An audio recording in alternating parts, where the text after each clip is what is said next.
Munugode Congress party MLA Komatireddy Rajagopal Reddy పూర్తి స్థాయిలో తెగించారు. ఆయన రేవంత్ ప్రభుత్వాన్ని నేపాల్ తరహాలో తరిమికొట్టాలని యువతకు పిలుపునిస్తున్నారు. మంత్రి పదవి రానప్పటి నుండి ఆయన తాను కాంగ్రెస్ పార్టీలో లేనట్లుగానే వ్యవహరిస్తున్నారు. పార్టీకి వ్యతిరేకంగా మాట్లాడుతున్నారు.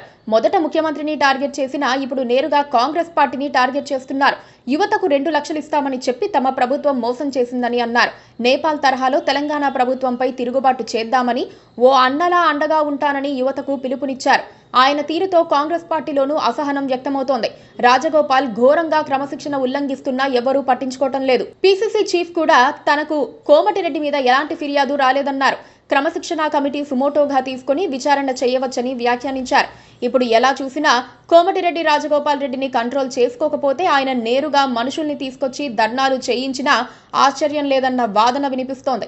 ఇటీవల కాళేశ్వరంపై పెట్టిన అసెంబ్లీ సమావేశాలకు ఆయన హాజరు కాలేదు. ముఖ్యమంత్రి రేవంత్ రెడ్డి వరద బాధితుల్ని పట్టించుకోకుండా ఇలా అసెంబ్లీ సమావేశాలు పెట్టి కాళేశ్వరం రిపోర్టులని రాజకీయం చేస్తున్నారని, తాను వెళ్లి సాయం చేస్తానని ప్రకటించారు. ఆయన తీరుతో వెంటనే కాంగ్రెస్ కామారెడ్డికి పార్టీ బృందాన్ని పంపాల్సొచ్చింది. మంత్రి పదవికి సీఎం రేవంతే అడ్డమున్నారని రాజగోపాల్ రెడ్డి గట్టి నమ్మకంతో ఉన్నారు. అందుకే ఆయనను టార్గెట్ చేశారు. కానీ ఆయనపై క్రమశిక్షణా చర్యలు తీసుకునే విషయంలో మాత్రం కాంగ్రెస్ పెద్దలకు ధైర్యం సరిపోవటం లేదు. వేచి చూస్తున్నారో లేకపోతే ఎమ్మెల్యే కాబట్టి కాంగ్రెస్ లో ఆ స్వేచ్ఛ ఉందని అనుకుంటున్నారో కానీ సైలెంట్ గా ఉంటున్నారు. అది కోమటిరెడ్డికి మరింత బలాన్నిస్తోంది. ఇప్పటి వరకు ఆయనకు నోటీసులు ఇవ్వటం కానీ, హెచ్చరికలు జారీ చేయటం కానీ చెయ్యలేదు. గత ఆదివారం మల్లు రవి నేతృత్వంలో క్రమశిక్షణా కమిటీ సమావేశమైనప్పుడు ఆయనపై ఫిర్యాదులేమీ లేవని చెప్పటంతో రాజగోపాల్ రెడ్డికి మరింత ధైర్యం వచ్చింది. రాజగోపాల్ రెడ్డి ఉద్దేశం ఏంటో టీపీసీసీ చీఫ్ కు తెలియందేం కాదు. కానీ ఆయనపై చర్యల విషయంలో ఏమీ స్పందించలేని పరిస్థితి. సీఎం రేవంత్ రెడ్డిని టార్గెట్ చేస్తున్నా ఆయన సోదరుడు వెంకట్రెడ్డిని కూడా ఆపలేకపోతున్నారు. ప్రస్తుత పరిస్థితి చూస్తే కోమటిరెడ్డి రాజగోపాల్ రెడ్డి ప్రభుత్వంపై తీవ్ర విమర్శలు చేసి అనర్హత వేటు వేయడానికి అవసరమైన అర్హత సాధించారన్న అభిప్రాయం వినిపిస్తోంది.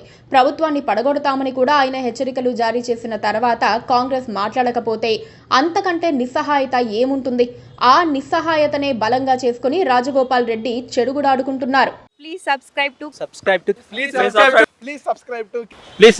KTV Telugu. KTV Telugu. KTV Telugu channel.